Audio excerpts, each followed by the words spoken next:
भारत अवतारों की धरती रही है। जाने कितने देवता, ऋषि मुनि, राजा, महाराजा और विद्वान इस धरती पर आए और अपने जीवन और विचारों से इसे संपन्न बनाया।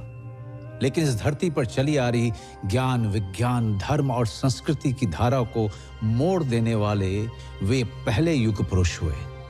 उन्होंने जन्म इंसानों का लिया था, पदवी उन्हें महात्मा की मिली और सम्मान और दर्जा उन्हें भगवान का मिला।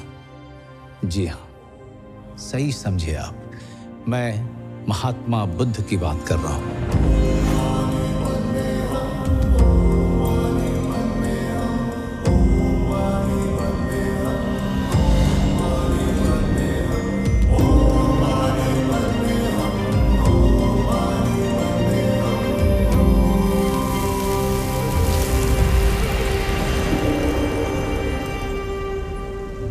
नमस्कार, मैं हूं मनोज वाजपेयी और आज मैं आपको सुनाने जा रहा हूं उस व्यक्ति की कहानी जिसका जन्म तो भारतवर्ष में हुआ, लेकिन उन्होंने भारत ही नहीं, दुनिया के इतिहास, भूगोल, दर्शन, आचार, विचार को पहले जैसा नहीं रहने दिया।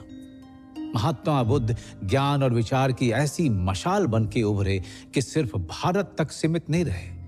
उनके विचार पहले लोगों के लिए जीने का तरीका बना, फिर मत और फिर वो धर्म बनकर दुनिया भर में फैल गया। Extraordinary circumstances which is challenging the society, there comes an extraordinary personality who gives a new direction to the society and history is created. Buddha came at a time when India was facing a lot of challenges. मैत्री का concept है, जब मुद्दता का जो concept है, then mindfulness है, विपස්සना है ना, ये पूरी दुनिया में इसीलिए ये इतना आगे बढ़ी क्योंकि they are so simple yet so logical yet so meaningful yet so effective. राजमहल की संपूर्ण सुख सुविधा के बीच जब जीवन का यह कष्टकर स्वरूप राजकुमार सिद्धार्थ के सामने नहीं आया था, तब भी उनमें एक तत्व सर्वाधिक था, जिज्ञासा का। जिज्ञासा सवाल में बदलती है, सवाल तर्क में परिणत होता है, तर्क अपनी कसौटी पर विश्वास को छानता है और उसमें अंधविश्वास को अलग कर देता है। ठीक यहीं पर बालक सिद्धार्थ के बुद्ध बनने का बीज पड़ चुका था। एक आगामी क्रांति की मौन शुरुआत हो चुकी थी।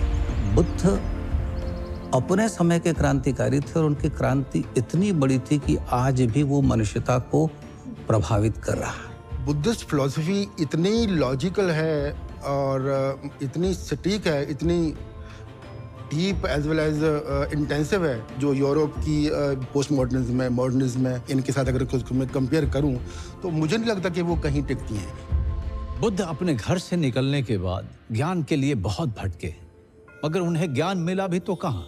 न काशी में, न प्रयाग में, न राजधानी में, न जंगल में, उस गया में जो जिंदगी नहीं, मृत्यु के संस्कार पिंडदान के शहर के रूप में मशहूर था। तो इस गया में एक पीपल के पेड़ के नीचे बुद्ध निर्वाण या ज्ञान पाते हैं। इसी कारण वो स्थान बोध गया कहलाता है। वहां से वो काशी के पास सारनाथ पहुंचे और जहां उन्होंने अपनी पहली शिक्षा दी और धम्म की स्थापना करी। जीवन चला जाता है, उसके निशान शेष रह जाते हैं। बुद्ध के जाने के बाद जो व्यापक रिक्तता या खालीपन पैदा हुआ, उनके फॉलोअरों ने उसे उनके रेलिक्स यानी अवशेषों से भरा। जिन्होंने बुद्ध को रूबरू नहीं देखा था या जिन जगहों पर बुद्ध जा नहीं पाए थे, उन सब के लिए बुद्ध के अवशेष बुद्ध से कम नहीं थे।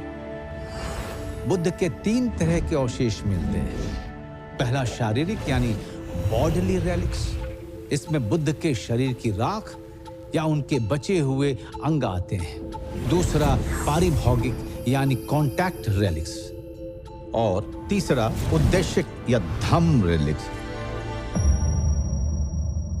यहां प्रश्न यह भी उठता है कि जिस बुद्ध ने जीवन भर त्याग किया, राजपाट छोड़ा, परिवार छोड़ा, वे शिष्यों को अपने अवशेषों के संग्रह और उसके दर्शन के बंदोबस्त का निर्देश क्यों दे रहे हैं? असल में यही सवाल हमें भी इस कहानी तक लेके आई है। बात तब की है जब बुद्ध 80 साल के हो चुके थे। वे जीवन भर गतिमान रहे, जड़ नहीं रहे। ऐसे में यह कहां संभव था कि वो बैठे बिठाए महापरिनिर्वाण को प्राप्त होते हैं। दुनिया अभी इससे अनजान थी, पर उन्हें यह मालूम था कि ये उनके जीवन की आखिरी यात्रा है। आनंद का रोल बुद्ध के जीवन में, उनके जीवन के आखिरी क्षणों में बहुत महत्वपूर्ण हो जाता है। उनकी लास्ट जर्नी में उनका मेंशन आता है बहुत प्रोमिनेंटली, और वो इस कॉन्टेक्स्ट में भी आता है कि वो सबसे आखिरी उनके बुद्ध के शिष्य थे जिन्होंने अरहतशिप, जिनको एनलाइटनमेंट प्राप्त हुआ था। आनंद और भगवान का संबंध कैसा है? उपस्थाक यानी पर्सनल अटेंडेंट। तो एक दिन भगवान ने कहा कि अब मेरी आयु हो गई है, मैं 60 वर्ष का हो रहा हूं, अब मुझे कोई उपस्थाक दिया जाना चाहिए जो निरंतर मेरे साथ रहे। एक एक कर सभी भिक्षु खड़े होते हैं और कहते, भगवान मैं आपका उपस्थाक बनूंगा। सिर्फ एक व्यक्ति खड़ा नहीं होता है जिसका नाम है आनंद। आनंद बैठे हुए हैं, भगवान के चचेरे भाई बैठे हुए हैं, वो खड़े नहीं होते। तो सबने आनंद की ओर देखा तो आनंद खड़े हुए कि मैं भगवान का उपस्थाक बन सकता हूं, लेकिन मेरी कुछ शर्तें हैं। एक शर्त कि भगवान कोई यदि आमंत्रण मेरे पास आए और मैं उस आमंत्रण को स्वीकार करूं तो उस आमंत्रण को आप स्वीकार करेंगे, वरना मेरी कौन सुनेगा। भगवान ने कहा ठीक है, मैं स्वीकार करता हूं। और एक बात, आप अपने भोजन में से मुझे भोजन नहीं देंगे। क्यों? जाहिर सी बात है, ताकि और भिक्षु ये ना सोचें अरे आनंद ने ये काम इसलिए चुना है कि आनंद को अच्छा भोजन मिलेगा। आप मुझे जहां हर जगह आपको आमंत्रण मिलता है वहां नहीं ले जाएंगे, ताकि और लोग ये ना सोचें कि आनंद ने ये काम इसलिए स्वीकार किया है कि आनंद भगवान के साथ भोजन के लिए। आप मुझे श्रेष्ठ चिवर, अच्छा सिवर चुनकर नहीं देंगे। मैं जो वस्त्र भिक्षा मांगकर ले आऊंगा मैं वही पहनूंगा। तो कितनी सुंदर कथा है कि एक चचेरा भाई अपने भाई का उपस्थाक रहता है और जीवन का उसको कोई लोभ नहीं है। वो कितनी शर्तें भगवान के साथ रखता है कि किसी के मन में कभी ये ईर्ष्या न हो कि मैंने ये लाभ के लिए किया। बुद्ध की जीवन यात्रा का फलक गंगा की मध्य और निचली घाटी के इलाकों से होते हुए मिथिला और नेपाल की तराई तक फैला हुआ था। वे लगातार घूमते हुए ज्ञान बांटा करते थे, सिवाय चातुर्मास या वर्षा ऋतु के, जिसे बुद्ध का वर्षावास कहा जाता था। वैशाली की बाहरी सीमा पर बसे बेलुआ गांव का वर्षावास बुद्ध की अंतिम यात्रा का प्रस्थान बिंदु साबित होता है। यात्रा अब तक निष्कंटक चल रही है, पर काल को आगामी आहट का आभास भी तो देना था। बुद्ध बीमार पड़ गए। उनके शिष्यों ने काल की इस कुंडी की ध्वनि नहीं सुनी। बुद्ध मुस्कुराए, अपनी संकल्प शक्ति से अपने को स्वस्थ किया और अगले पड़ाव चपाल चैत्य पहुंच गए। बुद्ध जानते थे उनका जाना इस दुनिया और विशेषकर उनके शिष्यों के लिए एक सदमा होगा, पर यदि आगत की पूर्व सूचना दे दी जाए तो वे बचे हुए समय में अपने को इसके लिए मानसिक रूप से तैयार कर पाएंगे। बुद्ध समझ गए थे कि महापरिनिर्वाण की घोषणा का सही समय आ गया था। उन्होंने अपने अभिन्न शिष्य आनंद को याद किया। आनंद बुद्ध के साथ 2.5 दशक से हैं। वे बुद्ध के इतने निकट हैं कि अक्सर उनकी बात कहने से पहले समझ जाते हैं। तो बुद्ध ने आनंद को बुलाया। बुद्ध उनसे कहते हैं, तुम बोलो तो मैं इस धरती पर तब तक रह सकता हूं जब तक यह धरती रहेगी।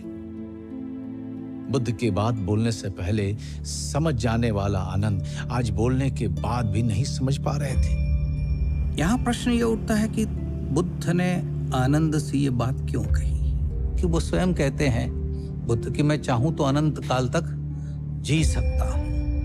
भगवान का यह तात्पर्य धम्म से है कि हम अक्सर व्यक्तियों को स्वीकार करते हैं, उनके विचारों को छोड़ देते हैं। यहाँ तथागत ने स्पष्ट कर दिया है कि बुद्ध से बड़ा बुद्ध का विचार है, धम्म है।